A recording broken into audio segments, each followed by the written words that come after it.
মক্কার কাফের মুশরিকরা নবীজিকে দাওয়াত দিত না, তারা বাধা দিত। এমন সময় দেখা গেল হজের মৌসুম চলে আসলো। হজের মৌসুম যখন চলে আসলো, নবীজি তখন দিনের বেলা দাওয়াত দিতে পারতো না, কারণ মক্কার কাফের মুশরিকরা বিভিন্ন জায়গায় বিভিন্ন অলিতে গলিতে তাদের লোক নিয়ে করে রেখেছে, যাতে করে মুহাম্মদ দিনে দাওয়াত দিতে না পারে। নবীজি তখন রাতের বেলায় বিভিন্ন তাঁবুতে গিয়ে, হাজিদের বিভিন্ন তাঁবুতে গিয়ে দাওয়াত দিতেন। এক পর্যায়ে নবীজি লক্ষ্য করে দেখলেন এক পাশে তাঁবুর পাশে 6 জন লোক দেখা যায়।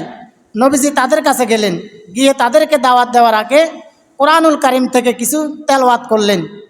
তেলাওয়াত করার পর তারা নবীজির কণ্ঠের তেলাওয়াত শুনে তারা মুগ্ধ হয়ে গেল। মুগ্ধ হয়ে যাওয়ার পর তারা বলতে লাগলো, এত সুন্দর তেলাওয়াত আমরা আমাদের জীবনেও শুনি নাই। আপনি যে এগুলো আমাদেরকে শুনিয়েছেন, এগুলো তো কোনো মানুষের বানানো কবিতা নয়।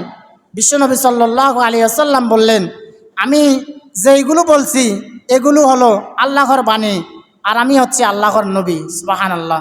বিশ্বনবী সাল্লাল্লাহু আলাইহি ওয়াসাল্লাম যখন 6 জন লোককে দাওয়াত দিলেন, ওই 6 জন লোক তখন বললেন, আমরা ইহুদি জাতিদের কাছ থেকে শুনেছি, আমাদের পার্শ্ববর্তী ইহুদি আছে, তারা বলেছিল আখিরি জামানায় শেষ জামানায় একজন নবী আসবে, তার নাম হচ্ছে মুহাম্মাদুর রাসূলুল্লাহ সাল্লাল্লাহু আলাইহি ওয়াসাল্লাম।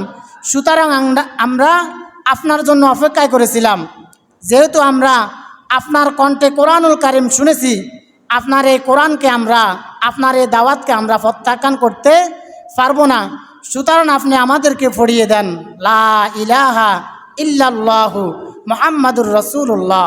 এই 6 জন লোক যখন ইসলাম গ্রহণ করলো, ইসলাম গ্রহণ করার পর তারা মদিনায় চলে গেলেন।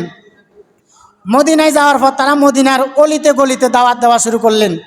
একটানা তারা 1 বছর দাওয়াত দিলেন। 1 বছর দাওয়াত দেওয়ার পর মাত্র 2 জন লোক ইসলাম গ্রহণ করলো। ইসলাম গ্রহণ করার পর পরের বছর তারা দেখা গেল আগের 6 জন, নতুন 2 জন, মোট 8 জন। 8 জন থেকে পুরানো 1 জন আসে নাই, বাকি 7 জন মিলে তারা আবার মক্কায় আসলেন। মক্কায় এসে আকাবা নামক স্থানে নবীজির সাথে বায়াত গ্রহণ করলেন। আর এটি হচ্ছে ইসলামের ইতিহাসের প্রথম বায়াত।